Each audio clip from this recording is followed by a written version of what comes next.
తల్లిదండ్రులు కూడా కోరేది ఏంటంటే పిల్లల్ని బాగా చదివించాలి, చదువుకునే అవకాశాలు మీరు ఇవ్వండి. ప్రభుత్వం ఉంది, పిల్లలకి మేము నిలబడతాం. ఫీ రీంబర్స్మెంట్ ఉంది, పీజీ ఫీ రీంబర్స్మెంట్ తీసుకొస్తున్నాం.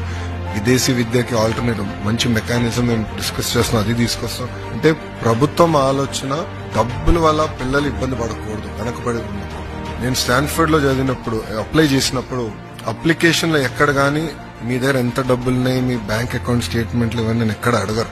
అప్లై చేసిన తర్వాత అప్లై చేస్తాం, దాని మాకు ఇంటర్వ్యూస్ ఉంటాయి. ఇంటర్వ్యూ అయిన తర్వాత అడ్మిషన్ లెటర్ ఇస్తారు. అడ్మిషన్ లెటర్ వచ్చిన తర్వాత అడుగుతారు, ఓకే మీ ఫైనాన్షియల్ సిచ్యువేషన్ ఏంటి, స్కాలర్షిప్స్ ఇవ్వచ్చా, ఫైనాన్షియల్ ఎయిడ్ ఇవ్వచ్చా, లోన్లు అరేంజ్ చేయొచ్చా, అట్లా వాళ్ళు అడుగుతారు. ఎట్లా మనం కూడా ప్రభుత్వాలు ఆ విధానం తీసుకురావాలి, డబ్బులు లేక పిల్లలు ఇబ్బంది పడకూడదు అనేది ప్రభుత్వం లక్ష్యం.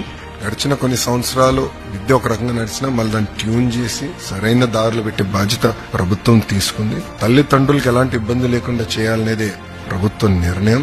దానికి మన ప్రభుత్వం కట్టుబడి ఉంది.